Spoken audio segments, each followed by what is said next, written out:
Como vamos a ir viendo, diferentes elementos celulares, desde los linfocitos, los monocitos o los macrófagos, son los que componen este riquísimo sistema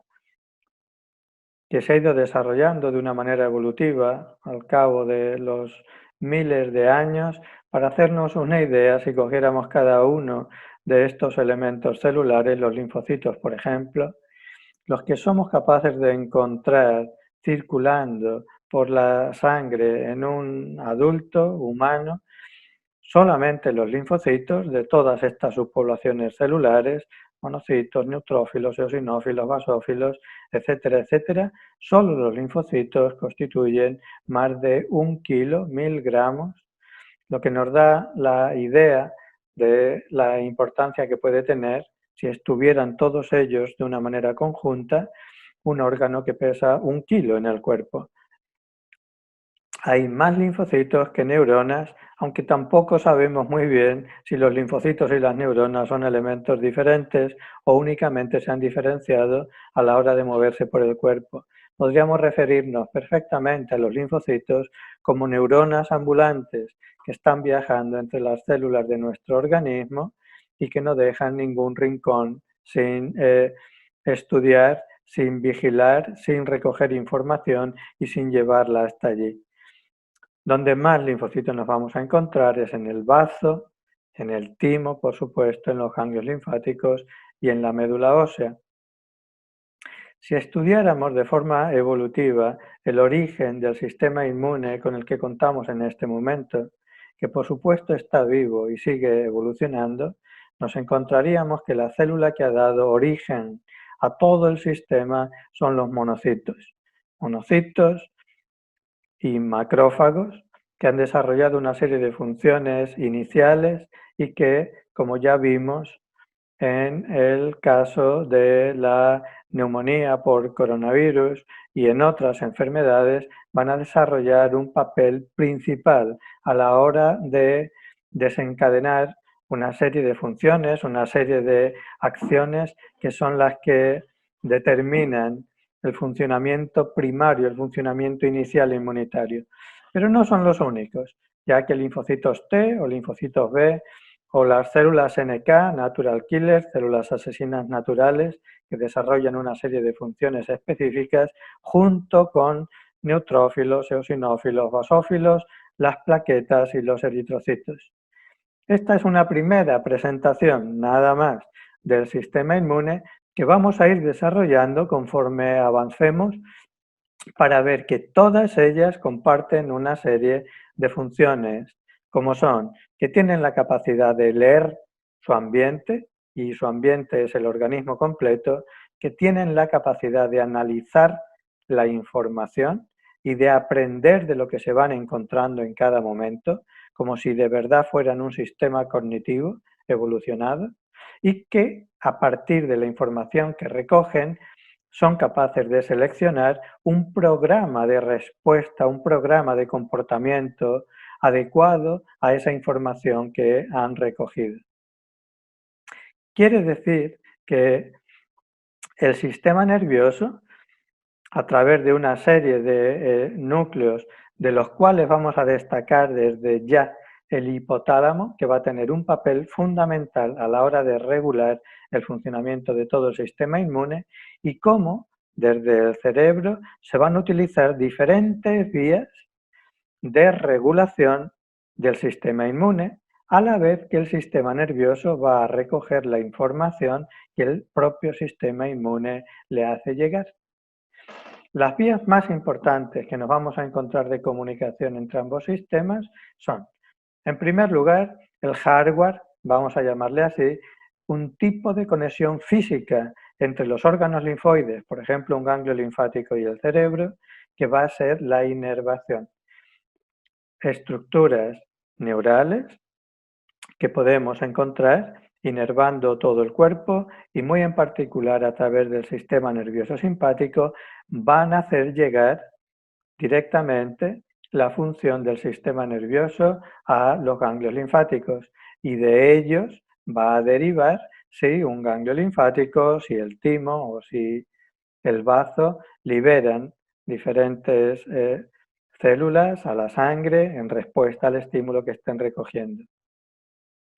Un segundo sistema va a ser el hormonal. Desde el cerebro, la liberación de hormonas del crecimiento, de prolactina u otras, van a hacer llegar diferentes mensajes a todos estos elementos celulares del sistema inmune. Y un tercer y principal elemento de regulación va a ser un eje que empieza en la hipófisis, continúa por el hipotálamo y que llega hasta la médula adrenal y que va a consistir en la liberación de otra serie de sustancias, de hormonas, donde vamos a destacar por un lado los corticoides y por el otro lado la noradrenalina. Los dos tienen un efecto muy importante sobre los elementos linfoides para los cuales estos elementos están preparados para recibir su mensaje. Vamos a destacar desde este primer momento que todo este sistema nervioso, sistema inmune, a través de todos estos ejes de regulación, tienen también la capacidad de recoger información externa, es decir, factores psicosociales, estresores, los mensajes que llegan desde el exterior van a ser integrados dentro del sistema a través de la capacidad que el sistema nervioso tiene de recogerlos y de hacerlos llegar hasta el sistema inmune. Por tanto, el hipotálamo va a desarrollar un papel regulador de los estímulos internos y externos, tanto va a recoger lo que viene de fuera como lo que viene de dentro, y desde un punto de vista general, los sistemas de control de equilibrio en todo el organismo, sistema nervioso, sistema endocrino y sistema inmune, van a ser integrados junto con los elementos de estimulación que vienen desde fuera para conseguir un sistema completamente integrado. Quiere decir que tanto el sistema nervioso controla el sistema inmune como el sistema inmune tiene la capacidad de modular el sistema nervioso. Porque de la misma forma que los linfocitos u otras células inmunitarias recogen información que les llega del sistema nervioso, también las neuronas y las células gliales tienen receptores para las citoquinas que segregan los elementos linfoides.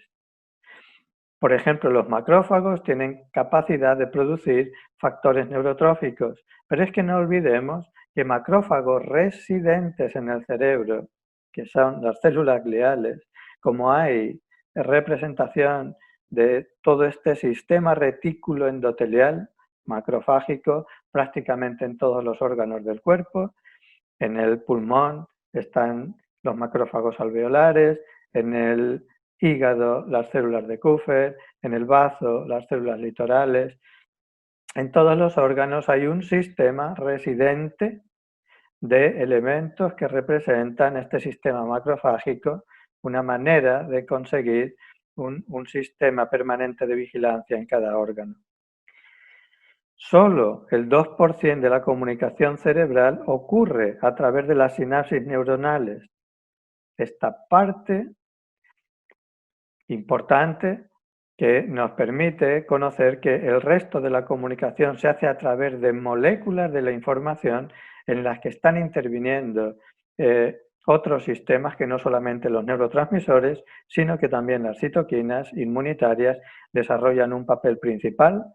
hace que podamos ver el funcionamiento del sistema nervioso de una manera un tanto diferente.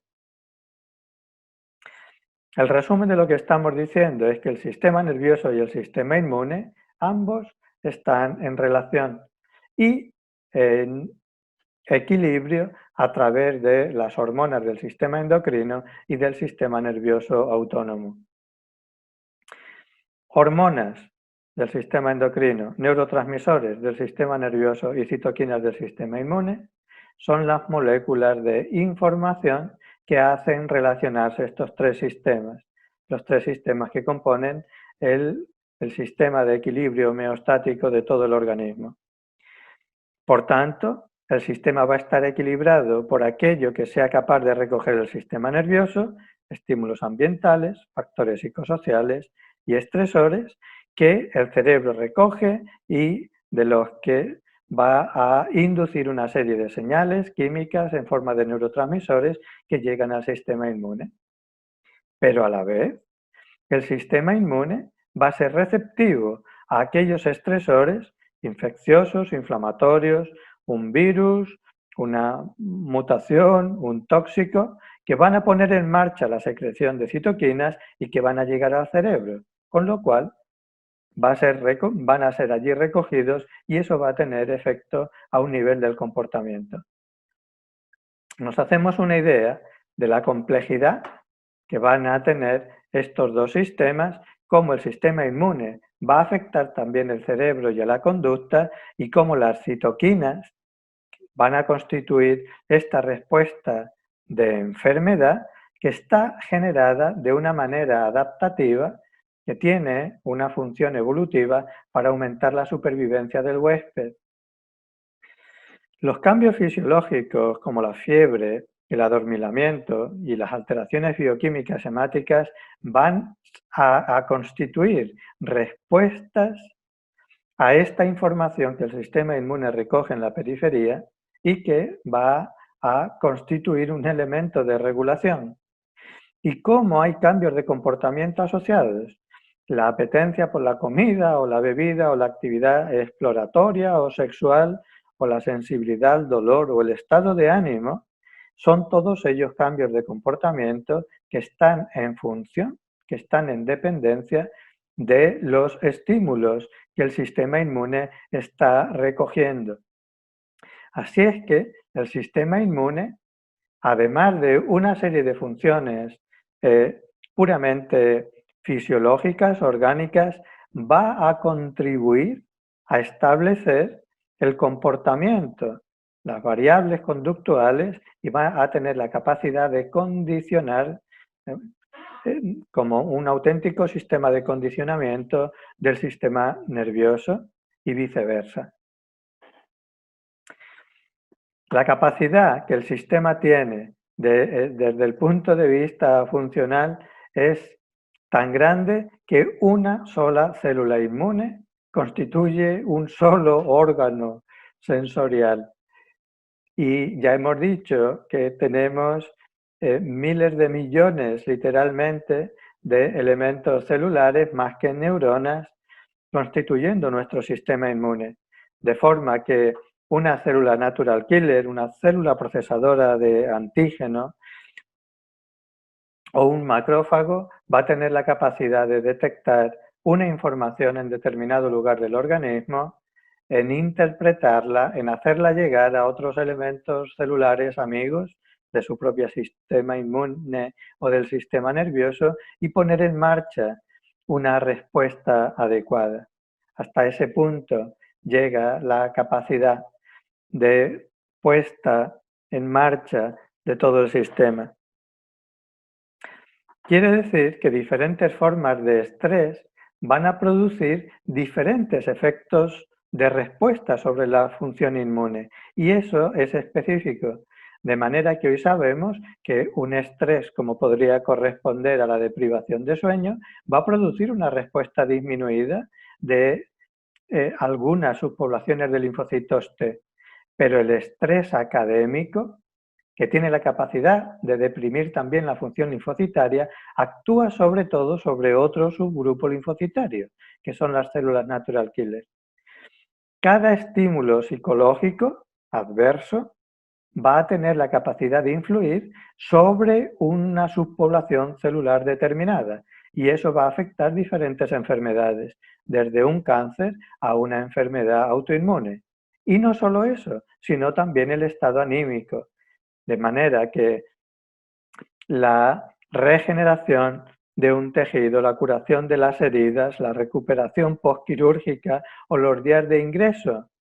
Vamos a ir viendo cómo diferentes estudios han comprobado que están en función del estado anímico a través del efecto que ello tiene sobre el sistema inmune, que es el que de manera residente se va a encargar de producir en última instancia la reparación del tejido. Por tanto, el estrés social, el estrés relacional, el estrés laboral, el estrés económico o el estrés mental, todos ellos van a tener la capacidad de producir un efecto sobre el sistema completo.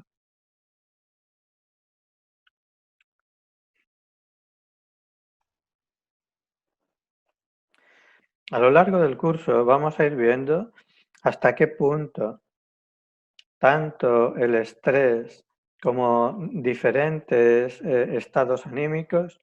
la depresión, etcétera, van a tener la capacidad de inducir cambios en nuestro organismo. El estrés y la depresión, desde hace mucho tiempo sabemos que tienen la capacidad de producir defectos en la reparación del DNA. Y no solamente en un paciente que está atravesando una enfermedad, sino que ha sido probado que incluso en los familiares que están de alguna manera resonando con el estado de enfermedad, de dolor o de sufrimiento de la persona cercana, reciben también parte de este efecto. Depresión e inflamación, los síntomas depresivos están asociados a respuestas inflamatorias prolongadas. Hoy sabemos que la depresión es una enfermedad inflamatoria y hoy sabemos también que prácticamente todas las enfermedades que están en relación con la salud mental tienen una parte de implicación de funcionamiento del sistema inmune. La manera de afrontar el estrés, el estado anímico, va a constituir, por tanto, una diana, una fuente de atención para cualquier tipo de intervención psicológica, porque como vamos a ver en otras enfermedades, en cáncer, en enfermedad cardiovascular o en una enfermedad con inmunodepresión, lo que nos vamos a encontrar es que el estado del sistema inmune va a contribuir tanto a el estado anímico de la persona, pero también a la evolución de la enfermedad, desde un punto de vista puramente orgánico, desde un punto de vista de la respuesta al tratamiento o del pronóstico de la enfermedad. En algunas situaciones, por ejemplo en el caso del cáncer, el papel que el estrés puede estar realizando a nivel de diferentes tejidos del microambiente tumoral. Sabemos que las estructuras vasculares, que la matriz extracelular, que la respuesta inmune a nivel local dentro del propio tumor van a estar en relación con todas esas sustancias. Por ejemplo, en este caso que estamos mencionando, es la noradrenalina la que va a tener un efecto importante regulador de cómo se va a desarrollar ese tumor. Por tanto, el patrón de respuesta inmune, que es específico para cada tipo de cáncer, un linfoma o un sarcoma o un melanoma, van a tener cada uno de ellos un patrón de respuesta inmune específicos. Y eso va a estar en función de qué tipo celular es el que constituye el tumor, de en qué órgano estamos o cuál es el estadio tumoral en el que la persona se encuentra. El planteamiento que nos podemos hacer desde este punto de vista no está reñido con todo lo que sabemos de la función y de la alteración de los genes en cada una de las enfermedades. Se trata de ir todavía un paso más allá y de incluir no solamente las alteraciones genéticas, sino también la sensibilidad desde un punto de vista epigenético. Sabemos que los genes no son autoemergentes, sino que responden a las señales del ambiente, tanto del microambiente como del macroambiente, y tanto desde el punto de vista físico como desde el punto de vista emocional. Todas esas cosas están recreadas también en los genes y sabemos que el ejercicio físico o la meditación o un medicamento o la nutrición tienen la capacidad de encender y apagar, de activar y desactivar diferentes genes que son los que están, claro que sí, en la base de una buena cantidad de enfermedades, pero no aislados del entorno o del microambiente. Por tanto, De lo que se trata es de incluir todos aquellos factores que van a tener relevancia desde el punto de vista funcional inmunitario, entre ellos los factores psicosociales, el estrés, el tipo de personalidad, el apoyo social o el duelo, la depresión o la ansiedad, o el efecto que los cuidadores de pacientes con enfermedades crónicas tienen sobre su propia inmunidad. Todos ellos y muchos más van a constituir elementos principales de regulación o de alteración del funcionamiento inmunitario. El mensaje va a ser que cada tipo de estrés produce un patrón de impacto específico sobre el sistema inmune, que la suma de varios factores quiere decir que la edad de la persona, la dieta, el sedentarismo, otras comorbilidades, etcétera, van a constituir un patrón, un perfil inmune específico propio de cada individuo. De él va a depender el estado de salud o de enfermedad y de qué tipo de enfermedad va a desarrollar la persona, si una enfermedad autoinmune o una infección o un tumor. Cada una de esas cosas va a estar en dependencia del estado global inmunitario del paciente, va a ser el sistema inmune el que va a tener la capacidad de recoger tanto esa información que viene de fuera como aquella información que viene de dentro. Y, muy importante para nosotros, a la hora de estudiar el efecto inmunitario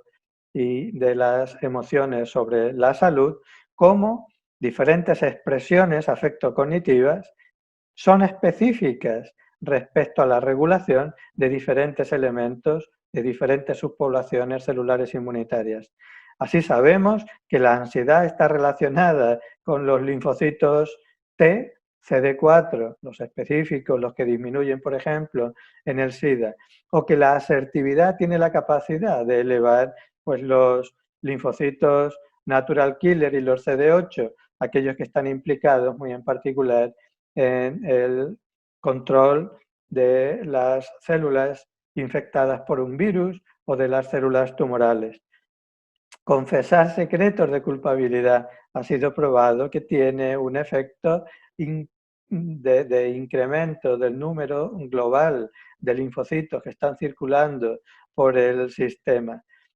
Son solamente ejemplos que nos permiten reconocer estos hechos, y es que toda memoria celular, inmunitaria y también desde el punto de vista de los recuerdos tiene un doble componente. Es un componente cognitivo, pero también hay un componente que ha sido incluido como una auténtica memoria celular y de condicionamiento a través del sistema inmune que está escrito en el cuerpo. Quiere decir que lo importante no es lo que nos pasa, sino la manera en la que nosotros respondemos a ello. Y eso está en función de nuestra propia historia, de nuestros recuerdos, de la manera en que cada uno de nosotros hemos escrito en nuestro organismo ese tipo de respuesta inmunitaria. Quiere decir también, por tanto, que la mente se encuentra en todo el cuerpo y que no es casual que este dolor de estómago o esta alteración renal o en otro tejido esté apareciendo en determinado momento, sino que eso va a estar implicado en la red general que constituye esta ligazón entre todos nuestros sistemas, muy en particular el sistema inmune, el sistema nervioso y el sistema endocrino. Que el sistema inmune posee actividad cognitiva, como vamos a desarrollar en el último módulo de este curso, y veremos cuáles son los avances desde el punto de vista científico y cómo tiene la capacidad, como un auténtico sistema nervioso, que el sistema inmune representa, de aprender parámetros afectivos, parámetros cognitivos, recuerdos y de elaborar respuestas adecuadas, alineadas, coherentes en ese sentido.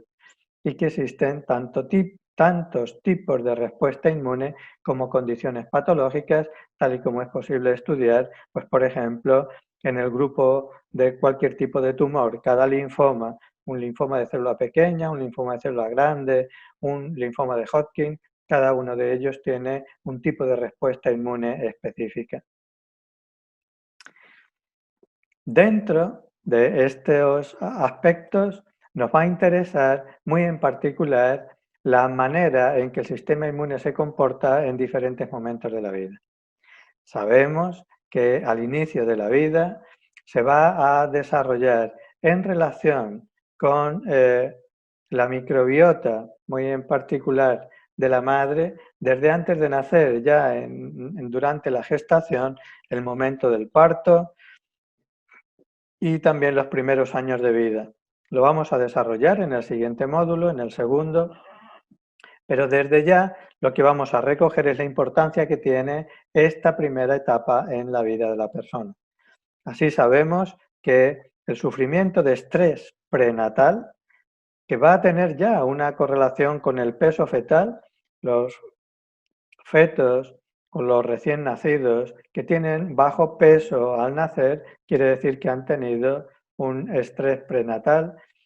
y eso va a tener una serie de consecuencias a lo largo de toda la vida para la persona. Y así, por ejemplo, ese bajo peso al nacer se va a ver acompañado de una disminución de la función inmune. Pero cuando esa persona sea un adolescente, va a tener una serie de alteraciones inmunitarias que le van a ir acompañando a lo largo de la vida y, por ejemplo, va a tener una respuesta vacunal disminuida. Pero cuando sea adulto, va a tener una serie de alteraciones en la respuesta del cortisol a diferentes estímulos y cuando esa persona sea un anciano, va a tener un incremento de enfermedades asociadas, como por ejemplo cardiovasculares y metabólicas.